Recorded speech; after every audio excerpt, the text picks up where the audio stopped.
Welcome to your show. Thank you. Are you going to sing the song tonight? I am going to sing the new song tonight. I'm excited. The first one?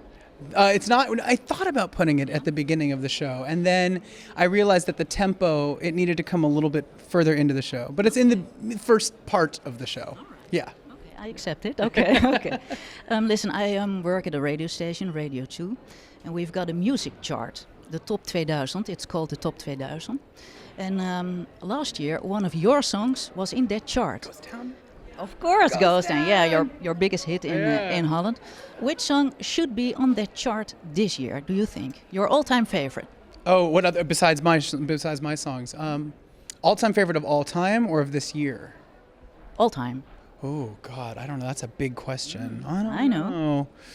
I don't. All time. That's a really difficult question, actually. I don't know. I mean, there's been a lot of really amazing songs. Okay, this year. Your song. Yeah. Oh God, I'm bad at favorites. I don't know. Welcome to the show. How's that? That's the one. That should be the next one. Well, every year there's one number one. Yeah. And it's always Bohemian Rhapsody of Queen. Well, that's a good choice. That's a very good choice. Bohemian Rhapsody. Yeah. Why is that song so popular? I think because it doesn't sound like any other song ever. It stands alone as something very special. I think the way that Freddie and the rest of the band kind of blended classical opera styles with rock and roll. It was kind of the first of its kind to do that, and nothing has sounded like that since. No. After all these years. Yeah, it just remains very special, doesn't it?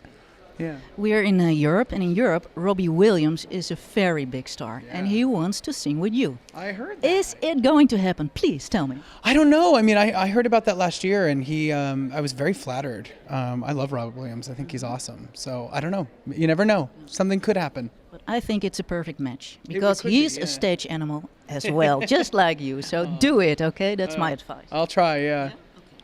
Okay. You were a very big hit in American Idol.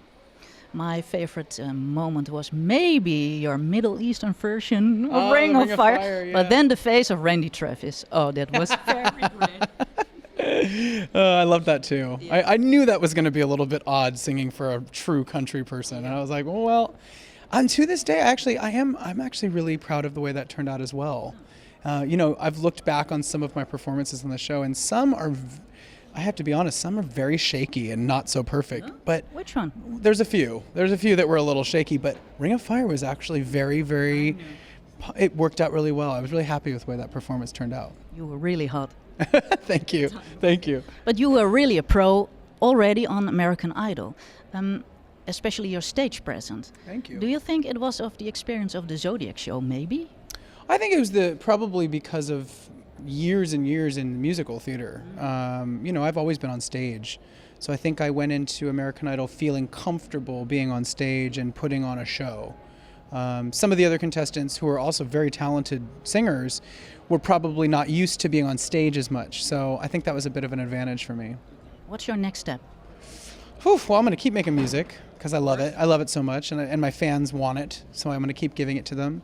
And I think I'm just going to keep exploring new sounds and new parts of my personality with my music. And I'd like to also get more into the acting business. Yeah.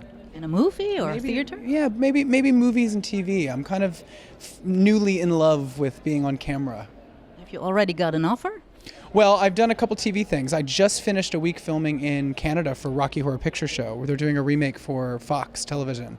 And I just wrapped that, and that was a lot of fun. Yeah. I know what your next step is. What? You have to move to Amsterdam.